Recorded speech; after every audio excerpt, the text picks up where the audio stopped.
Est-ce que tu es de ceux et celles qui pensent que d'en faire plus, c'est toujours mieux que d'en faire moins? Ben oui, c'est une question piège. Si tu as répondu oui, ou que tu es curieuse d'en savoir plus, dans la vidéo qui suit, je vais te montrer pourquoi des fois en faire moins, c'est beaucoup plus bénéfique que d'en faire plus.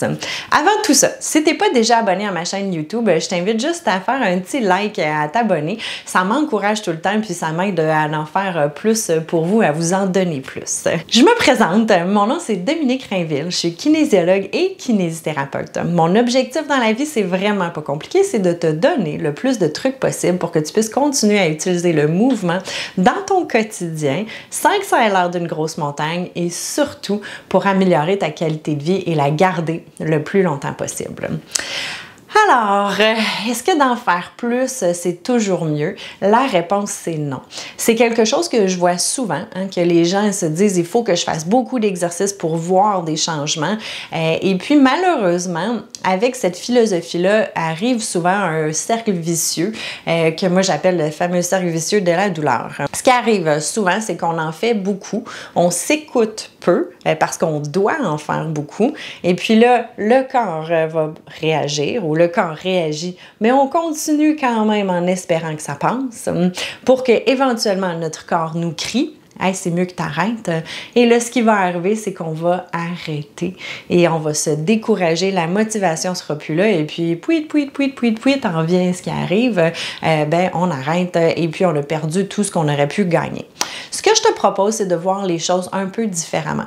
Donc, de prioriser, j'ai envie de dire, la qualité et la constance plutôt que de prioriser l'intensité. C'est pas toujours évident parce qu'on est, je vais dire, conditionné à la philosophie no pain, no gain. Il faut que ça fasse mal pour que ça fasse du bien. Et il faut qu'on en fasse beaucoup parce qu'on... Je sais pas pourquoi. On se fait souvent dire ça, puis on se fait conditionner qu'il faut en faire beaucoup. Ce que je t'invite à faire vraiment, c'est de voir les choses différemment et puis de te dire, je préfère en faire un petit peu régulièrement et de continuer plutôt que de retomber dans le cercle vicieux et de devoir arrêter. Que ce soit un exercice de renforcement, que ce soit de la marche, que ce soit peu importe ton activité, commence petit. Vois comment ça marche. D'ailleurs, j'ai fait toute une vidéo là-dessus aussi que tu pourras aller voir sur la progression ou autre. Et puis, observe comment ça fonctionne, comment ton corps réagit et puis continue à bâtir là-dessus.